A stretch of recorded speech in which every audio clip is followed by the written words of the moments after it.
Hi, my name is Helene McGlauflin. I'm the school counselor at the Woodside Elementary School, if you don't already know me. And just about everybody knows me as Mrs. McG, particularly the children.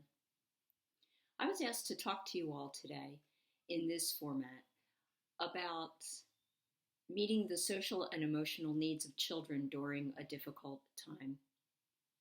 So today I just wanted to highlight how wonderful it is and how fortunate all your children are to have you taking care of them and looking out for them at this difficult time.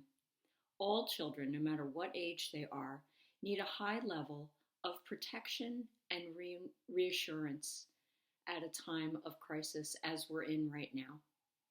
And those are the two things I'd like to just simply highlight today. So the first is protection.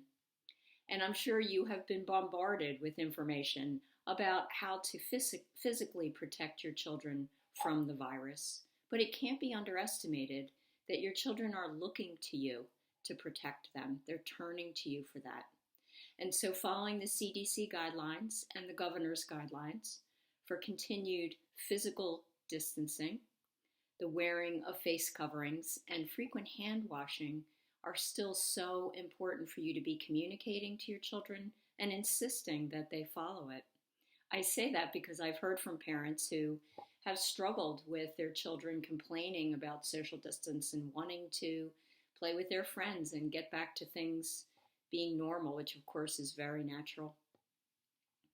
But it's up to you to protect them and to give them that message, which on a deep level is very reassuring, that it's your job as a parent to protect them and that they might not understand all the things that you need to do. It was my favorite phrase when I was raising children to say, I don't expect you to understand, but I have an important job to protect you. So feel free to borrow those phrases if you need them. The second thing I wanted to highlight under protection is to minimize exposure to too much troubling news. And that is so hard to do, right? Everywhere you turn, people are talking about the virus and talking about all the difficulties and sadnesses that we're all facing. Those are all very valid, and all the feelings that we're having about them are so important to express and help each other with. But there's also a point when you want to limit how much exposure your children are having because it can weigh on them and it can affect their wellness if all they're hearing is bad news. So just be discerning and careful about turning on the news when your children are present or being careful about what they're hearing. One of the best pieces of advice is to let the children lead the way.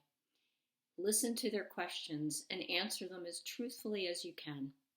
If you have a child that doesn't say much and doesn't ask many questions, and there are many of them, occasionally say, what are you thinking about COVID-19?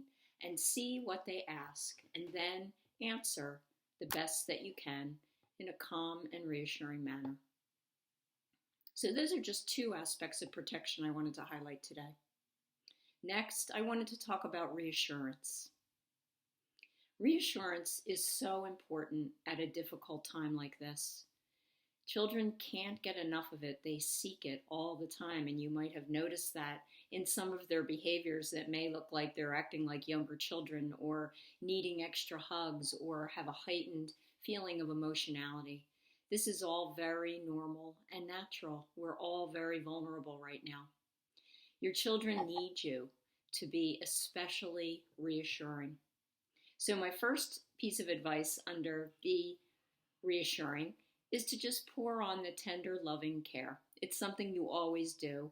But during these times when you're working so hard and you may be really exhausted, do the best that you can and give as much as you can. And don't hesitate to say often, I love you, I care about you, I'm doing everything I can for you. Because it's the truth, no matter what you're able to give and the time that you have. The second is to establish and follow routines. Wow, those have all been turned upside down right now, haven't they? So we all need to establish some kind of routines. Some of them aren't anything like the way life used to be before COVID, and some of them are very similar like having breakfast in the morning, or going to bed at a certain time, or reading a bedtime book. Those things are more important than ever. I've heard from parents who are setting up little school routines for their children too. Anything a kid can count on to help them know that some things are always the same can be so reassuring to them. It seems almost too simple, but it really is a bedrock for any child to feel the power of routines. And then the last point under reassurance I want to make today is to stay socially connected. Sometimes you hear a lot about social distancing, but in the mental health field, we like to say physical distance, but social connectedness. Your child's relationships with you and all the people that love them are more important than ever right now. They need you to give them confident and calm messages that they're loved, and that you believe in them, that they're strong, and they will continue to be strong through this, and that your family is united and confident that you will all get through this together. So say these things out loud. Children do love hearing them, even if you've said them frequently already. So thanks for joining me today. The text of this talk will also be available. And if you feel your child, if you're worried about them and they seem to need some more emotional support, I hope you'll be in touch with me at McGlaughlinH@link75.org, and we can set up a time for you or your child. Thanks for being with me.